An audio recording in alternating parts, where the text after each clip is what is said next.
Tuhan tidak akan pernah menyerah pada saudara dan saya. Pertanyaan bagi kita adalah, bagaimanakah agar kita tidak kalah melawan godaan untuk menyerah daripadanya. Menyerah dari kehadirat Tuhan. Jadi janganlah kita menjadi apa, pada saat kita menghadapi tantangan-tantangan kehidupan, kita katakan, Tuhan, sudah saya nggak mau tahu lagi tentang Tuhan. Ya. Give up on God. Give up on God. Tuhan ingin supaya kita, saudara dan saya, bertekun, tidak menyerah. Terus apa? Bertahan, terus bertahan.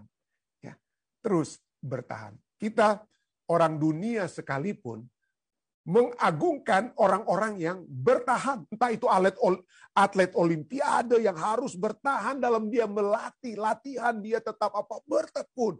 Walaupun harus sakit, walaupun harus berat tantangan-tantangan dalam latihan untuk menjadi atlet olimpiade. Tapi mereka akan mendapatkan apa? Hasilnya. Tidak heran banyak pepatah-pepatah yang kita sering dengar ya. Masa-masa sulit tidak pernah bertahan lama. Tough times never last. But tough people, orang yang kuat, ya, masalah yang berat tidak akan pernah bertahan lama, tetapi orang yang tangguh, orang yang tough, bahasa Inggrisnya, akan melewatinya. Jadi masalah-masalah berat, tapi jadilah orang yang apa? Tangguh, orang yang berat. Itu sudah dikatakan. Kenapa? Karena gampang bagi kita untuk memiliki rencana-rencana. Ya, aduh, kalau saya memiliki rencana, tentu saja, waduh, gampang sekali. Tapi untuk terus-menerus bertahan, terus-menerus ulet melakukan apa yang kita sudah mulaikan, itu seringkali apa ya? Sukar, ya. Sukar sekali, ya, sukar sekali. Tidak heran, ya, Jose Maria Escriva katakan, untuk memulaikan sesuatu semua orang juga bisa, semua orang juga bisa. Tapi untuk bertahan sehingga terus-menerus berhasil itu adalah hanya untuk orang-orang yang apa ya, orang-orang suci, orang-orang kudus lah menurut Jose Maria Escriva ini ya. Jadi kita semua bisa mulai, tapi adakah kita tetap bertahan hingga akhir? Ya saya terus terang saja, saya di Amerika ini pernah terus berapa kali saya mencoba untuk bikin tempe, saudara. Saya minta pendeta Michael Palar bawa dia punya ragi tempe ya. Pertama kali buat, waduh gagal. Kedua kali ya berhasil, ketiga kali gagal, keempat berhasil. Begitu terus gagal berhasil. Akhirnya saya menyerah, saudara. Ya bukan apa ya, ketekunan saya itu gagal untuk membuat tempe, saudara ya.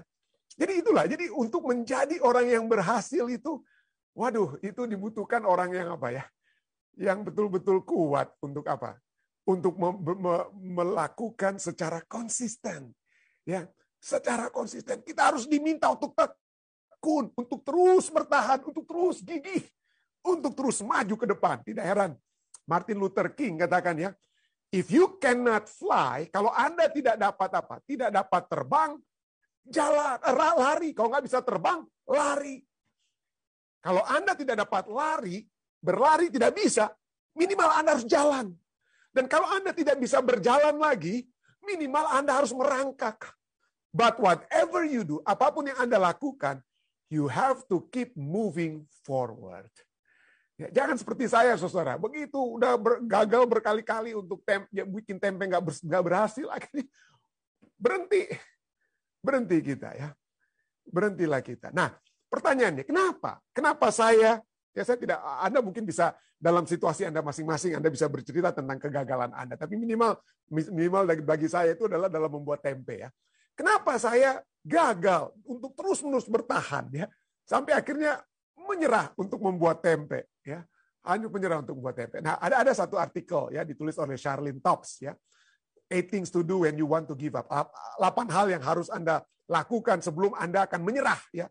Tapi yang menarik perhatian saya dari artikel ini adalah kenapa saya gagal, kenapa saya tidak bertahan. Ya, nanti saya akan hubungkan itu dengan kerohanian ya. Mulai oke lah, kita mulai dengan tempe ya.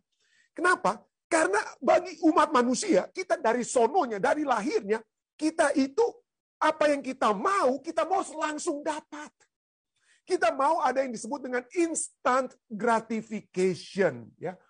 Prinsip-prinsip yang kita miliki, prinsip kepuasan kita adalah kepuasan yang instan. Ya, saya lagi kehausan, maka saya harus dapat minum air yang dingin yang menyegarkan. Beng. Kepuasan saya langsung saya apa? Saya peroleh. Itulah sebabnya advertensi di televisi menyatakan orang yang baru berlari dengan keras. Begitu dia sampai satu titik, dia minum minuman yang dingin, apalah minuman itu ya. Dia minum langsung, Itu ajaran-ajaran instant gratification. Segala yang kita ingini harus segera dapat. Tidak boleh tertunda, tidak boleh ditunda. Tidak boleh ditunda, tidak boleh tertunda. Anak-anak yang baru keluar dari rahim seorang ibu saja. Begitu dia keluar langsung, harus ada yang sesuatu yang harus apa? Dilakukan. Keadaan yang dia inginkan, minimal dipeluk oleh sang ibu. Seperti keadaannya di dalam rahim sang ibu. Atau mungkin dia dalam rahim dia sudah biasa langsung dapat terus-menerus makanan. Jadi harus mendapatkan air susu sang ibu. Atau makanan yang langsung harus diterima oleh sang bayi tersebut. Jadi kita sangat berorientasi pada masa kini untuk mendapatkan sekarang apa yang kita ingini. Ya, yang supaya apa? Pada saat kita langsung mendapati, maka kita tidak menjadi cemas dan kita tidak menjadi apa? Menyerah. Saya waktu buat tempe, saya pikir itu seperti yang saya lihat di YouTube. Orang buat, gampang, cuman begini-begini. Taruh ragi, dianginkan sedikit, masukkan sedikit di oven di Amerika Serikat itu. Peng, begitu keluar, nggak jadi. Kecewa saya kan. Jadi itulah, kita seringkali kecewa oleh sebab kita mau langsung dapat hasil. Ya minimal 3-4 kali, saya baru 5 kali, 6 kali saya coba bikin tempe, gagal saya saudara-saudara. Mungkin itulah saya harus belajar bersama-sama, kita semua belajar supaya mudah-mudahan sejak saat ini saya akan terus melanjutkan pembuatan tempe tersebut. Ya, tapi poinnya adalah kita diminta bukan hanya dari kehidupan kita sehari-hari untuk jangan menyerah. Tapi khususnya pelajaran kita saat ini, jangan menyerah terhadap Tuhan. Jangan kita pernah menyerah terhadap Tuhan. Galatia 6 ayat 9 katakan, janganlah kita jemu-jemu berbuat baik, karena apabila sudah datang waktunya, kita akan menuai. Kita akan menuai jika kita tidak menjadi lemah. Jika kita, bahasa Inggrisnya kan lebih bagus lagi ya. Galatians 6:9, let us not become weary in doing good, for at the proper time we will reap a harvest if we do not give up. Kalau kita tidak menyerah. Gagal 1 kali, gagal 2 kali, gagal 3 kali, gagal 5 kali, jangan menyerah terus. Dengan Tuhan terlebih juga. Karena seringkali kegagalan itu bukan karena Tuhannya yang gagal, saudara. Buat tempe itu bukan karena raginya bermasalah, bukan karena tempenya atau apa. Karena sayanya aja yang kadang-kadang nggak sabar. Mestinya nggak oven itu jangan dibuka, saya buka, saya yang seringkali bermasalah sehingga tempenya itu gagal, saudara. Bukan karena raginya itu bermasalah atau apa. Tuhan tidak gagal. Tapi kita yang apa? Kita yang menjadi lemah. Kita yang menyerah, bahasa Inggris. Menjadi lemah atau menyerah. Ya. Bahasa Yunani, bukan Ibrani perjanjian lama. Bahasa Yunani perjanjian baru adalah eklua, yaitu melepaskan. Orang yang menjadi lemah itu bagaikan tali busur setelah anak panah lepas, tadinya kencang tali busur itu. Tapi begitu panah itu lepas, dia langsung apa? Loyo dia, lemes. Ya, lemah, menjadi lelah. Atau kata ekluo juga dapat berarti pingsan atau tidak bertenaga. Jadi misalnya, Galatia 6 ayat 9, kita akan menuai jika kita tidak ekluo. Kita tidak menjadi lemah atau pingsan. Kata ini digunakan dalam Matius 15 ayat 32 saat Yesus berbicara tentang orang-orang yang dia mengikuti Yesus ya, lalu tidak makan, lalu Yesus katakan apa? Yesus memanggil murid-muridnya dan berkata, hatiku tergerak oleh belas kasihan pada orang banyak itu. 3 hari, sudah 3 hari mereka mengikuti aku dan mereka tidak mempunyai makanan. Aku tidak mau menyuruh mereka pulang dengan lapar. Nanti mereka ekluo, nanti mereka menyerah, pingsan di jalan. Ya, seringkali kita dalam kehidupan kita itu apa? Menyerah itu bagaikan orang yang pingsan. Orang yang tidak bertenaga. Seperti anak tali busur yang telah dilepaskan. Ya. Sudah apa? Loyo. Ya. Pertanyaannya, apa yang menyebabkan kita loyo? Apa yang menyebabkan kita menyerah? Ya. Apa yang menyebabkan kita menyerah? Kenapa? Ya oke, kembali ke apa ya? Kembali ke tempe saya itu ya. Kenapa saya harus menyerah dalam membuat tempe? Yang pertama, ya, ini kita pelajaran semua ini ya. Karena ada kekecewaan yang terjadi. Kita menjadi kecil hati, kita menjadi patah hati, patah semangat. Saat kita tidak mendapatkan hasil yang diharapkan, yang tidak terjadi sekarang. Saya mau apa yang saya lihat di YouTube, buat tempe, jadi saya mau, mungkin Anda mau, atau Alex yang pelajaran sekolah sahabat kita mau, melihat bagaimana, waduh bagaimana ini orang-orang yang dekat dengan Tuhan, hidupnya damai, kok saya nggak seperti mereka? Kok saya tidak mendapatkan satu kehidupan yang seakan-akan seperti pendeta Rantung, kok bisa kuat dalam Tuhan? Siapa bilang ya, kita semua bergumul tentu, tapi mungkin ada yang menganggap, wah, ini ada orang-orang tertentu itu ya tentu saja mungkin lebih daripada keadaan kerohanian saya. Kita kecewa. Karena kecil hati, patah semangat, pingsan, keluo kita. Saat kita tidak mendapatkan hasil yang diharapkan, khususnya pada saat kita membandingkan keadaan kerohanian kita dengan orang lain. Perlu kita seperti ya, yang seperti dalam konteks satu yang kita akan lihat ya solusinya. Perlu kita mendapatkan kekuatan dari orang lain. Tapi jangan kita membandingkan dengan orang lain untuk melihat siapa yang lebih kuat, siapa yang lebih lemah, dan lain sebagainya. Tetapi kita bersama-sama dengan orang lain bukan untuk berkompetisi, tetapi marilah kita bersama-sama dengan orang lain, orang-orang percaya lainnya, membangun satu dengan yang lain. Itulah sebabnya solusi daripada kecewa, kecil hati, patah semangat, discouragement ini adalah seperti yang tertulis dari 1 Tesalonika 5 ayat 11. Karena itu, nasihatilah seorang akan yang lain dan saling membangunlah kamu seperti yang memang kamu lakukan. Orang dunia saja apa ya? Orang dunia saja sudah mengetahui perlunya social support. Makanya ada Alcoholic Anonymous. Kalau Anda kecanduan alkohol ataupun ada kelompok-kelompok di Amerika ini, kecanduan-kecanduan apapun yang Anda miliki, Anda tidak bisa berjuang melawan kecanduan itu sendirian. Sukar. Anda membutuhkan satu kelompok yang mana kita semua saling berada dalam kelompok social support itu, mengakui kelemahan kita. Saya adalah seorang pemabuk, harus ya misalnya kita sering lihat itu. Seorang pemabuk tapi dengan kuat kuasa dari Tuhan. Kiranya saya dapat apa? Melewati kekuatan ini. Dan sahabat-sahabatnya di tempat lain, wah mari kita saling menguatkan, saling menghibur, saling menguatkan. Itu orang dunia, saudara. Alcoholic Anonymous. Ya. Bagaimana di gereja? Adakah kita gantinya saling, dia ini imannya saya lebih kuat dari dia, iman dia lebih rendah dari iman saya. Mari kita saling membangun. Saling menguatkan. Kita memerlukan social support untuk saling menyokong, membangun satu dengan yang lain. Itulah obat daripada saat kita kecil hati ya. Saat kita kecil hati. Mari kita bangun ya. Satu waktu di Jemaat Fisdak ya, waktu beberapa tahun yang sebelum pandemik ya, kita lihat bagaimana anggota-anggota jemaat banyak yang ada ada beberapa anggota jemaat yang mencoba bisnis transportasi. Jadi seperti ada limousine company yang dibuat oleh anggota jemaat Fisdak, atau juga Uber. Yang saya perhatikan adalah bahwa mereka anggota-anggota yang saling berada sama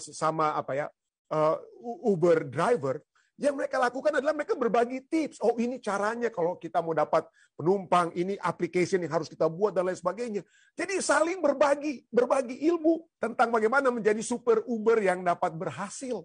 Dan saling berbagi itu mereka ya. Pada saat ada pertemuan-pertemuan sosial, saya mendengarkan mereka, saya ikut mendengarkan ya.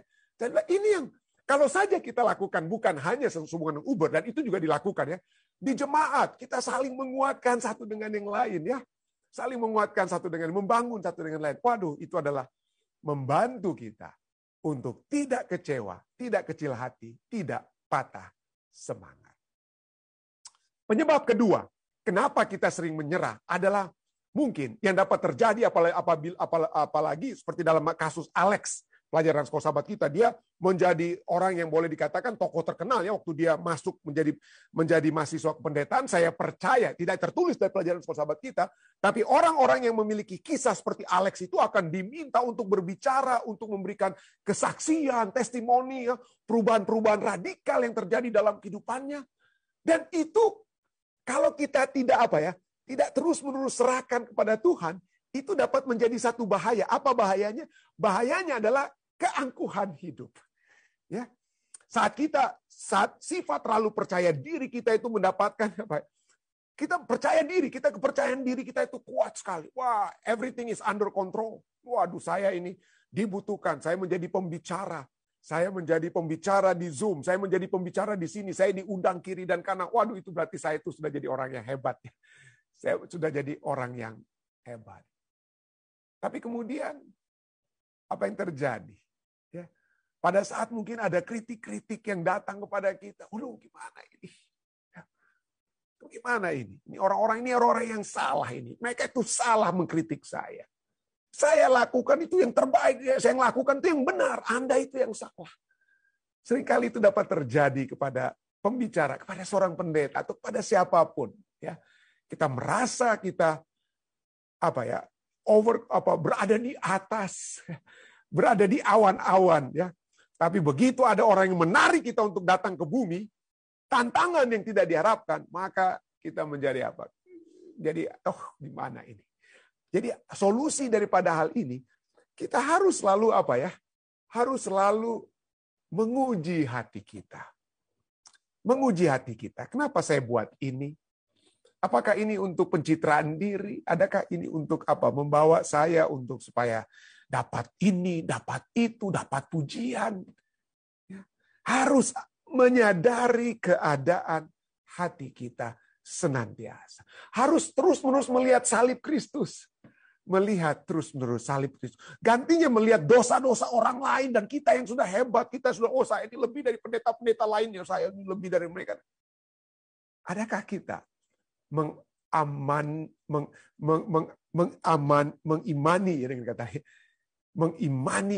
Amsal 16 ayat 18 yang berkata bahwa kecongkakan mendahului kehancuran dan tinggi hati mendahului apa?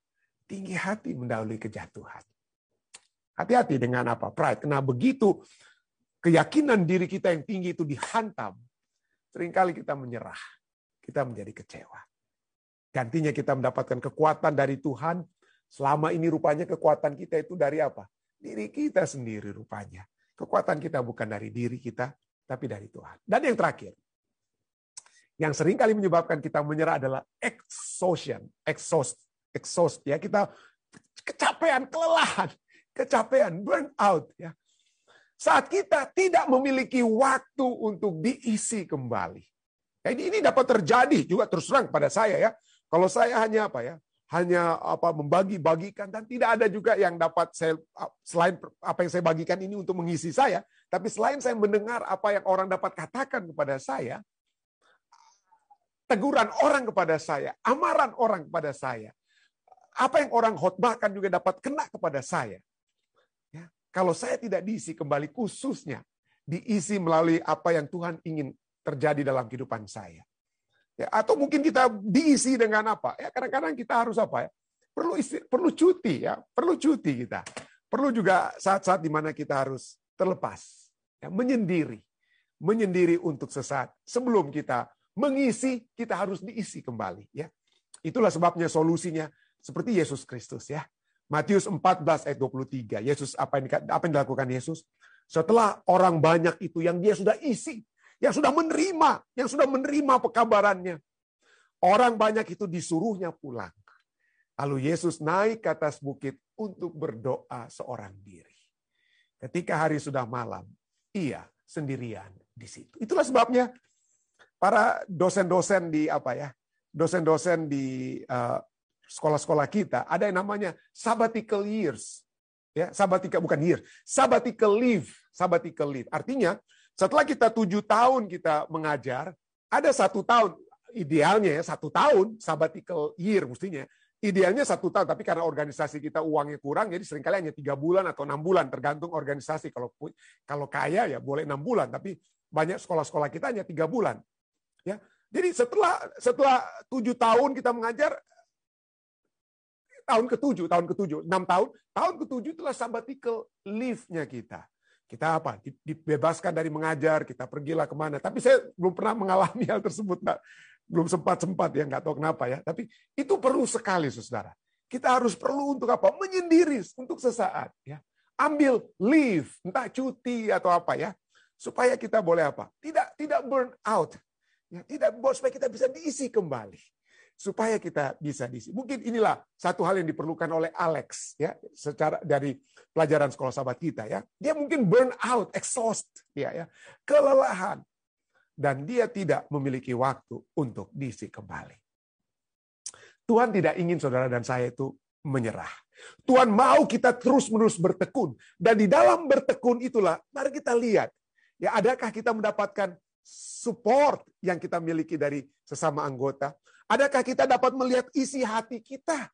Ya, adakah kita memiliki kesombongan hidup? Atau adakah kita memiliki kesempatan bukan hanya hati kita diisi, tetapi kehidupan kita, mungkin kita berlibur atau apalah ya, supaya kita bisa diisi kembali, supaya kita kembali ke tempat kita segar, ya, segar dan dapat kembali melayani. Allah tidak ingin kita menyerah. Allah ingin kita bertekun. Allah ingin kita bertekun. 2 Tesalonika 1:4 katakan, kami sendiri bermegah, Rasul Paulus katakan pada jemaat Tesalonika, kami bermegah tentang kamu karena ketabahanmu. Ya, ketabahanmu dan imanmu dalam segala penganiayaan dan penindasan yang kamu terima. Jadi penganiayaan, penindasan dapat menjadi api yang memurnikan kita, yang menimbulkan ketabahan, seperti kita sudah pelajari. Ya. Tidak heran kepada Timotius juga, Rasul Paulus berkata kepada pendeta muda Timotius, awasilah dirimu sendiri, hati-hati dengan hatimu. Hati-hati dengan apa? Hatimu. Jangan sampai kamu sombong. Awasilah ajaranmu. Jangan hanya ajaranmu itu menjadi ajaran yang berpusat kepada pikiranmu. Ajaranmu itu biarlah itu berasal dari Tuhan. Jadi inilah apa ya? Kita diminta untuk terus tabah, bertekun, hati-hati dengan hati kita, hati-hati dengan ajaran kita. Dan terlebih apalagi? Bertekunlah dalam semuanya itu. Bertekunlah terus-menerus. Jadi jangan hanya sekali-sekali, jangan hanya waktu lalu kita sedikit-sedikit menguji hati kita, tapi setiap saat kita harus bertanya, Stephen Rantung, kenapa kamu bikin ini? Ya, saudara-saudari sekalian, kenapa Anda bikin ini dan itu? Bertekun, terus mempertanyakan, mengintrospeksi diri kita, bertekun dalam semuanya itu. Karena dengan berbuat demikian, Rasul Paulus katakan, karena dengan berbuat demikian engkau akan menyelamatkan dirimu. Engkau tidak akan menjadi apa? Burn out, tidak akan menyerah. Dan juga orang yang mendengar engkau, menyelamatkan dirimu dan semua orang yang mendengar engkau.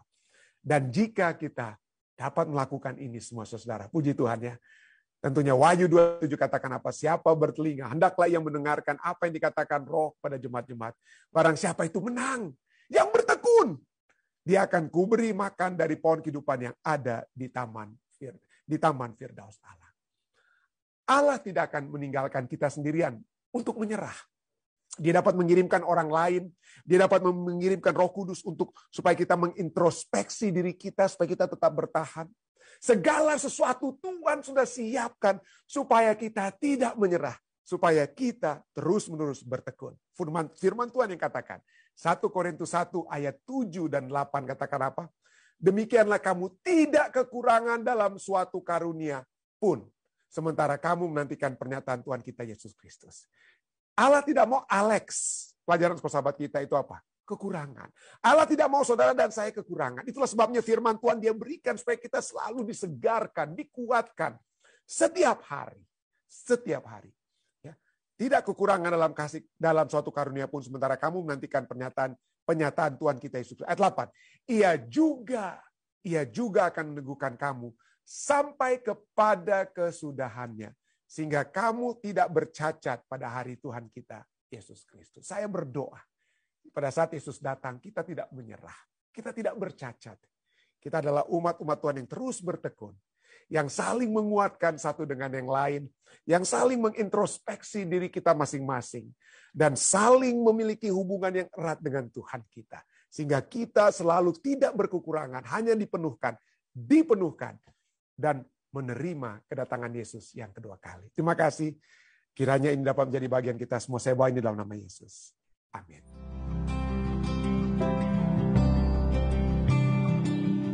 Bergabung bersama-sama dengan kami di Jemaat Kisdak untuk acara ibadah malam pada saat ini waktu New Jersey, pagi waktu Indonesia.